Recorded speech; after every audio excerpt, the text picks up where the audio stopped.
going on, Southeast Michigan Podcast? We are back and doing it.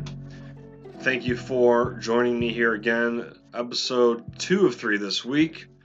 We dropped one earlier regards to a little Michigan update or, recapping over the last 2-3 weeks in regards of just the Wolverines. And in this episode, we are getting back into our Big Ten preview for this upcoming year. The Southeast Michigan Podcast, of course, is free and available wherever you choose to listen or watch. And you can click the bell and follow on YouTube. Subscribe there. You can get the audio version wherever podcasts are available. And if you could be so kind to rate us 5-star, or the show 5-star, that is. And because of that, all the support over the last year or so, I am running a giveaway. And I'm giving away 2 autographed Michigan jerseys, one J.J. McCarthy, one Blake Corum. If you'd like to enter to win those, you have till August 25th to do so. All you got to do is follow the show on Twitter/X, and then comment your Twitter name, your handle, whatever you want to call it, onto one of the YouTube videos on the YouTube channel. Doesn't matter which video, boom, you're entered. 1 entry per person, there will be 2 winners, and I'll randomly select y'all on August 25th. So you just have a little over a month. As of this recording, you have a little over a month, but this is going to be dropping midweek, so you should still have about 4 weeks to do so. All right. So anyways, continuing the preview of our Big Ten squads. Today, we are doing Wisconsin, Iowa.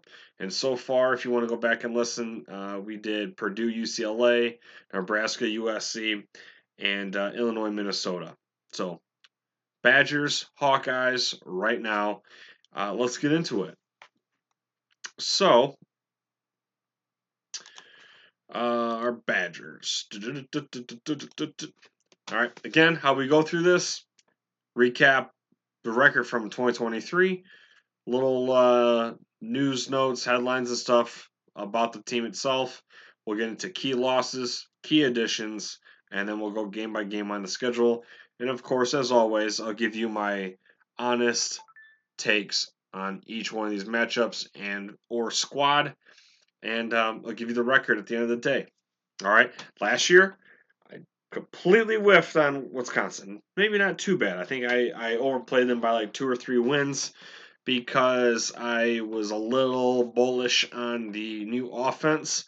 I know it's a complete 180 to classic Wisconsin, being power eye or whatever, running the ball 50 times a game to essentially throwing it 50 times a game. But, they were still competitive, but of course, wasn't good enough to be where they want. And that is 1 game over 500. 2023, the Badgers went 7-6 and 5-4 in Big Ten play. Now, for the upcoming year, we have a gauntlet of a schedule. Bama early, with Rutgers in the middle right before a 3 to 4 game back end that might end in some else. Year 2 of the air raid, as alluded, but with a different quarterback. Wisconsin will need a ton more production from the defensive line. Now, let's get into their key losses.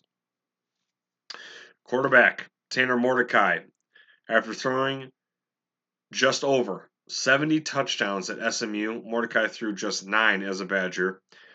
Didn't quite translate for Coach Luke Fickell. So I kind of read the stats, fell in love with them. They charmed me. They caressed me. They persuaded me.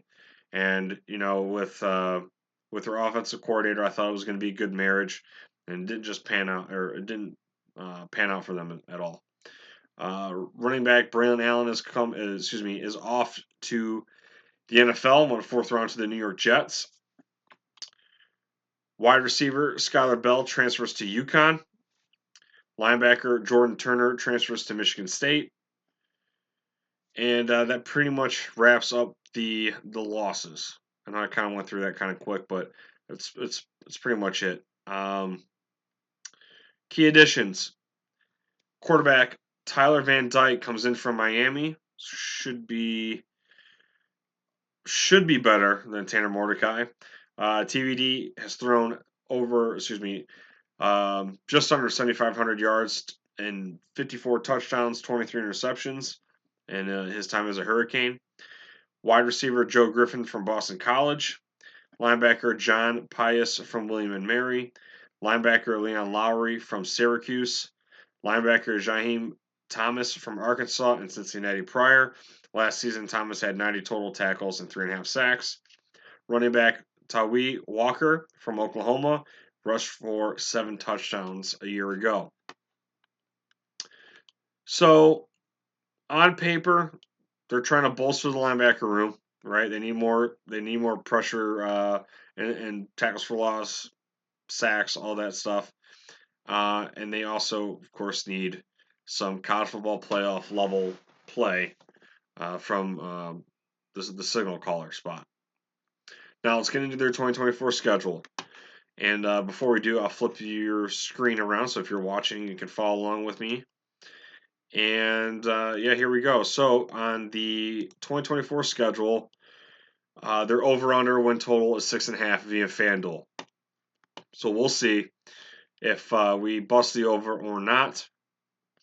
If you've been following along with the other team so far, I believe pretty much everyone is on the under, except for 1 or 2 teams. I can't ever remember what they are. But let's see about the Badgers, okay? So as you can see here on the screen, they are starting on Friday night at Camp Randall. They are hosting the Western Michigan Broncos. For Friday Night Lights, that's going to be a W, so we are off to a good start. We're 1-0. September 7th, Camp Randall. They're hosting South Dakota. Give me the dub. Now, they are hosting Alabama. This one is going to be a noon game. I'm giving Bama the win here. The Badgers are not going to win this one. Kalen DeBoer comes in, but Bama will still be as good this season and definitely good enough to win at Camp Randall. Jalen Milroe's back. I got the Crimson Tide. Pretty confident in that pick. They then go on the road to USC, to Southern Cal. And if you listen to that episode, you know what I have this game at, and that is Bama losing, not Bama, Wisconsin losing on the road. USC for the dub here. Wisconsin comes back home for Purdue. That's a W. Then they go back on the road at Rutgers. Winsky is 5-0 versus Rutgers all time. I think it becomes 5-1. Rutgers wins this close and turns Tyler Van Dyke over a couple times. That is kind of an issue with TVD. Is his ball placement gets a little hairy at times. I think he threw 12 interceptions last year, and I think Rutgers. I think Rutgers is going to be a tough out on this season, and I believe they give a L to Wisconsin, which would be their second on the year up to this point. The Wisconsin Badgers then go on the road to Northwestern. And I don't know, this is not going to be at Wrigley Field. This is going to be at the Lakeside Stadium. And again, if you have not seen it, you should Google it. Northwestern's temporary home for this year is absolutely wild. They are, like, while you're in the stands watching Purple Rain, you could probably throw your empty beer can in the lake. Now, I'm not saying you should do that at all. Whatever. I hate litter bugs, right? But you could spit over the railing into the lake. It's literally right there on the beach, and it'd be very interesting to see, like, if somehow, like, Northwestern was good enough to be in a college football playoff, and let's say they host a playoff game in this pop-up tent stadium they're going to be at. Boy, would that be super cold in December, right? That'd be pretty interesting to see how fast the winds would be whipping up there on the field. So, anyways, the Badgers are taking the W at Northwestern. The Wildcats might have a decent defense, but their quarterback situation is suspect. They bring in a transfer who has a career completion percentage of 55.5%, and has never thrown more than 175 times in a season, 85 last year. So, give me the somewhat more experienced Wisconsin Badgers. Then they come home. Let's see here. They come back home for homecoming. Yeah. To host Penn State. That's going to be an L. I think Penn State's going to be enough to take it there. H coming in the L column for the Badgers. All right, then they go to Kinnick. So back on the road again. This is where the schedule gets even worse for them. Okay, so they just had to play Penn State. They're going to Kinnick. Okay, they're going to Kinnick. That is going to be an L. The last time either of these teams covered more or scored more than 28 points on each other was back in 2017. Iowa has taken the last two and will make it 3 this year. So Hawkeyes over the Badgers. Now again, a tough string of games. Okay, they go back home at least, but it's still not going to be enough to beat Oregon. Okay, time to be determined. Mid-November, Oregon's taking the win there. Then they go on the road at Lincoln. This is going to be a tough environment and a tough defense. Badgers are going to be dropping their 4th in a row here, and it will, of course, remain to be seen on how good North Nebraska will be this year and where they're at. If they are competing for the top 3 spots in the standings, because there's no more divisions. If they're in that top 3, top 4, I think that's good enough to keep the fans involved and to make that place not easy to walk out with a win.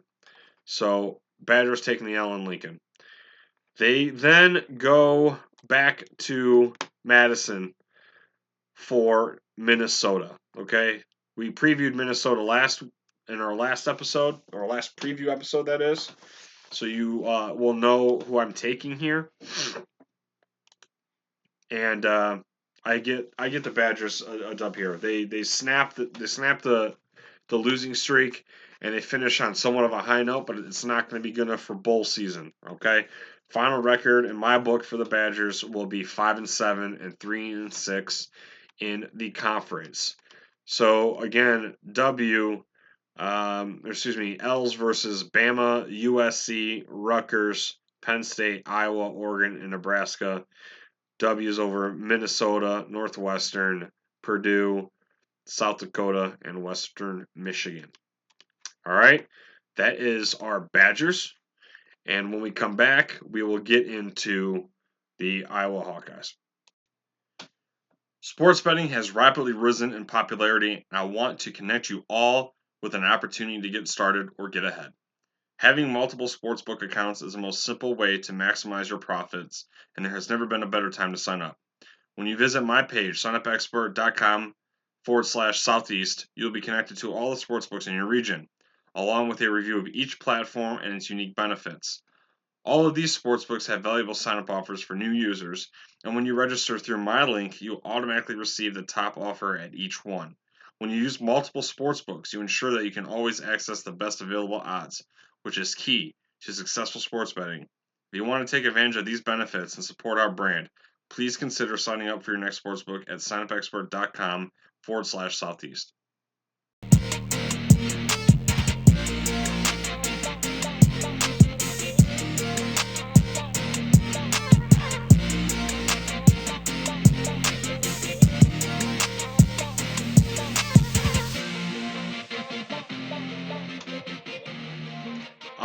Alright, we back.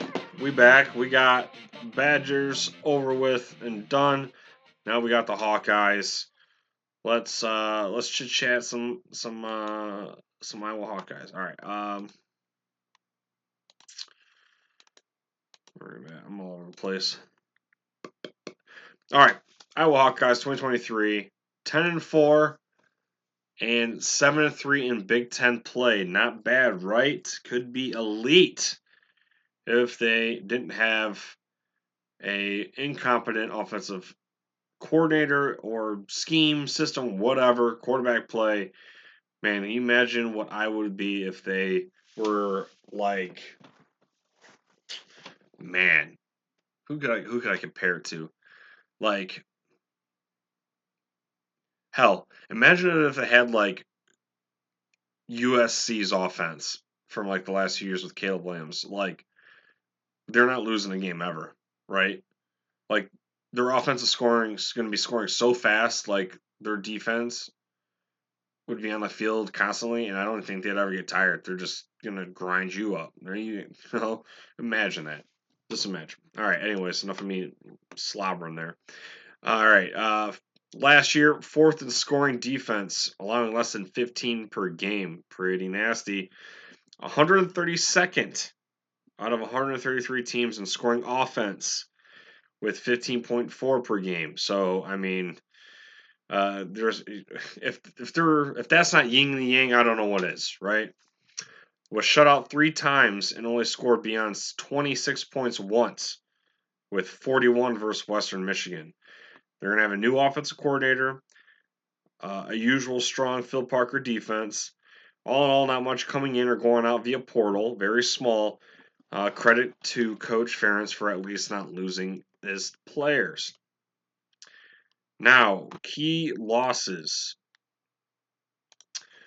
5-star offensive lineman Caden Proctor entered the portal from Bama in January, transferred to Iowa 3 days later. Then in April, re entered the portal and moved back to Tuscaloosa.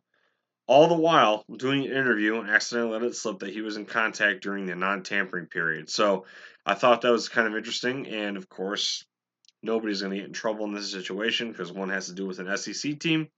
But Caden Proctor was contacted by another school, the school he went back to, when he wasn't supposed to be in contact. And he said that like nonchalantly off the cuff without thinking about it. And I think he was at like some high school football game or something.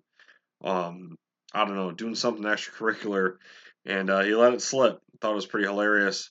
And he was in Iowa for a cup of coffees back in Tuscaloosa. He is from the state of Iowa, so that is why any of this is in relation to Ferentz and the Hawkeyes and stuff.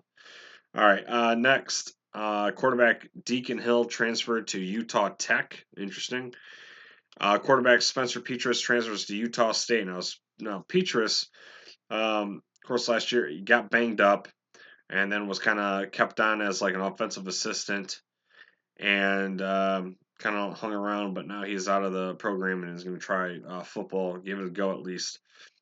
So next one here is another quarterback. So they're losing 3 of them. None of them they're going to miss. This one, Joey Labus.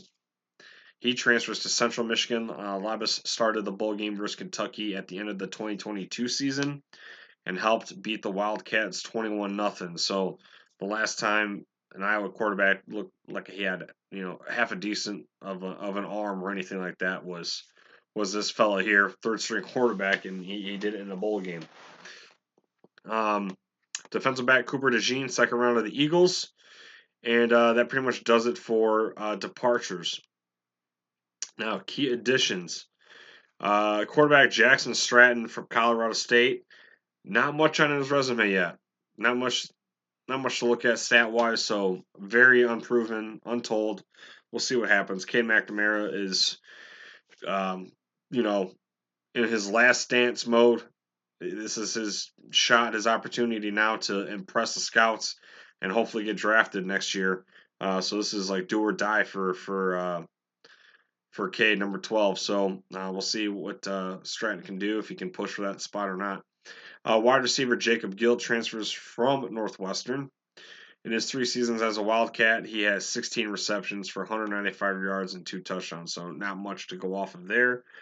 Quarterback Brendan Sullivan, also coming from Northwestern. Sullivan has been a spot starter and a backup who comes in from time to time, so both of these newcomers will have to really push Cade if they want to start. Offensive guard Cade Baroud from North Dakota. And then we have offensive coordinator Tim Luster from Western Michigan. Luster was the head coach of the Broncos from 2017 to 2022, and for 2023 was a senior analyst for the Green Bay Packers. All his seasons at Western, besides 2022, Luster's offenses averaged more than 30 points per game. So playing up with the big boys now after leaving the NFL, and kind of an interesting move there when coaches go from the NFL back to college, especially when he was in the role that he was at. All right, let me spin you around on the screen, and we'll get the Iowa Hawkeye schedule up there for you. And as you can see, they are starting out with the Hall of Fame Fry Fest weekend Educator Day. I wonder if they have that Hayden Fry Fest every weekend. I'm pretty sure it's probably like the bee's knees, right? Probably super fun. All right. 2024 schedule for the Iowa Hawkeyes. Set, over under is set at 7.5 wins via FanDuel. Can they get to 8? We'll see. Can they get to 8? And if you remember last year, again, France's son, Brian Francis, offensive coordinator, former, he had 2 stipulations in his contract, and one of them was he had to get 25 points per game on offense, and they had to win, 7 games? Well, obviously blew that win total out of the water. It's just their points per game is just so god awful. And what did they get shut out in this latest bowl game versus Tennessee? Right, looked terrible. All right. Anyways, enough digressing. Enough of the past. Let's get to it now. All right. They start out with Illinois State, right? Illinois State's going to be a W. They then host Iowa State. Since 2017, the Cyhawk Trophy has been 10-point margins or less. Iowa won this matchup 6 times in a row before losing to Iowa State 10-7 in 2022 at home. The Hawkeyes make it 2 in a row this year. So I am going to take Iowa, not Iowa State here. So we are 2-0 heading into game 3, hosting Harvest Kickoff Gold Game, family weekend. All right. They are hosting Troy. That's going to be a W. Iowa then goes on the road to Minneapolis to play the Golden Gophers. Cade gets it done on the road. Iowa is 4-0 for the first time since 2021. Next, they got the Ohio State Buckeyes. They go on the road again, so back-to-back road games, never fun, but in Columbus, it's going to be hard. The Hawkeyes have beat Ohio State 3 times since 1988. Let me repeat that. The Iowa Hawkeyes have beat Ohio State 3 times since 1988. Unless the 2017 game is replicated and Will Howard throws 4 picks like JT Barrett did, this game is going to be all Ohio State. I would assume the Iowa defense makes life miserable for Ohio State's run game, but Iowa will not have the horses to keep up to even sniff the end zone here. I really feel like Iowa doesn't score more than 13 points in this game. I wouldn't be surprised if it's low scoring. I don't know Ohio State's offense is got a lot of high flying, high power action. You know what I mean? But there's just a lot of respect for Phil Parker, and I just see that Iowa barely crossing the 50, but there's going to be some strategic special teams going to be going on, punting back and forth a few times, and we'll see. Again, this is late July. A lot can happen. A lot will happen from now till then, but that's where I have this at now. Fun fact about the 2017 matchup: the tight ends T.J. Hawkinson and Noah Fant both scored twice against Ohio State. All right, let's move on to Washington. This is going to be a home game.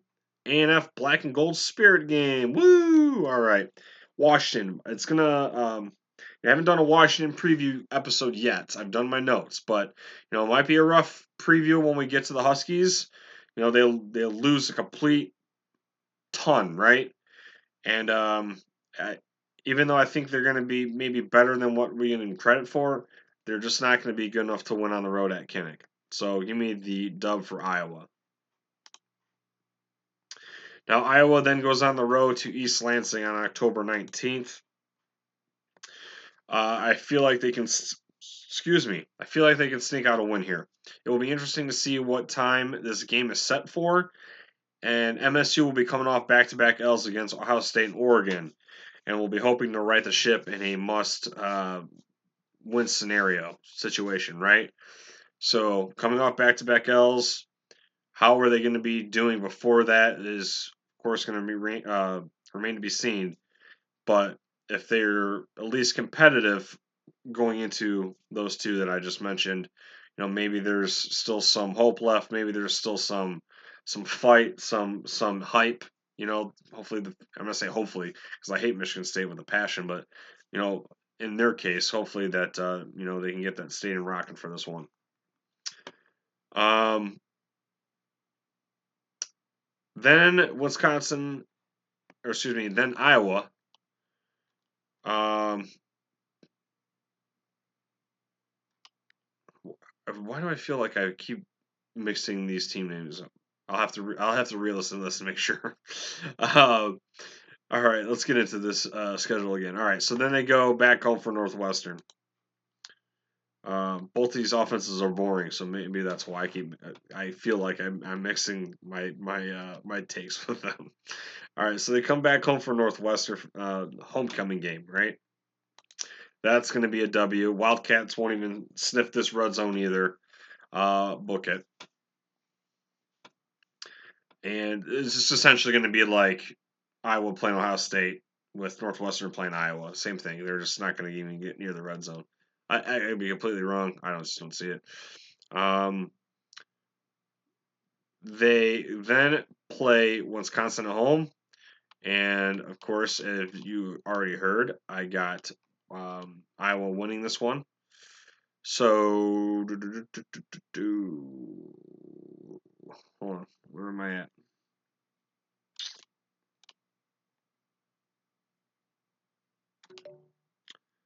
Yeah, sorry. So Iowa for 3 in a row.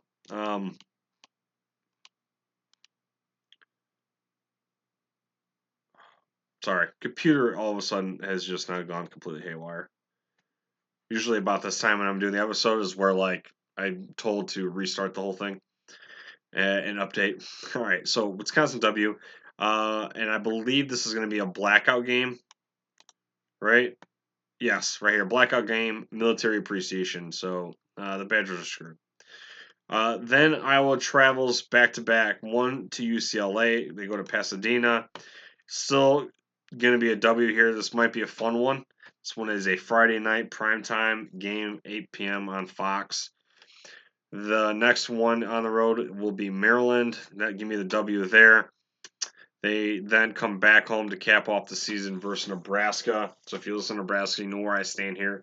They're going to cap off a 7-game win streak for a possible playoff spot on another Friday night game. So this Huskers game is also Friday night. So they got, I think, 3 of them total. Nope, they got 2 of them total. Interesting.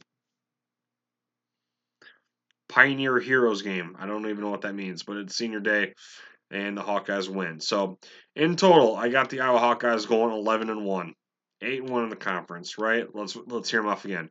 W versus Illinois State, W versus Iowa State, W versus Troy, W versus Minnesota, loss to Ohio State, W versus Washington, W versus Michigan State, W versus Northwestern, Wisconsin, UCLA, Maryland, and Nebraska. So, once again, I am bullish on the Hawkeyes. I think last year I picked them to win 11 games. They won 10.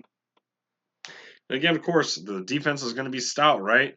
They lose a little bit, but they always replenish. They always reload. Phil Parker is an absolute G, and it is kind of eyebrow raising that he doesn't ever leave Iowa to pursue other jobs, right? I don't know off the top of my head know how long he's been there as their DC. Who knows? Probably could be like 4 years, right? I may be making something out of nothing, but I will be rooting for Cade McNamara. Hopefully, hopefully he takes off, right? Um, and I think this team is going to go as far as that position goes. It's been quite a long time since Iowa's had a serviceable quarterback over there. I want to say I want to say the quarterback that beat Ohio State when they turned Ohio State over. What was it? Nathan Shanley. He wasn't even that good of a quarterback. I think really the last time Iowa had like a good quarterback that was threatening was maybe Ricky Stanzi, and before that, Drew Tate. Like, it's few and far between, right? And it's just if I was a Hawkeye fan, I would just sit back and think like, man, what could have been if we had powerful offenses to match the defense that we would put out there? It's just something I think about. Um, so, anyways, that's gonna wrap it up, ladies and gents. Um, before we go, again, if you want to get in that jersey giveaway contest, go in that description box below. Follow the show on Twitter. Go over to the YouTube channel. Pick any one of the episode videos. Comment that Twitter handle in there. Boom, you're entered. One entry per person.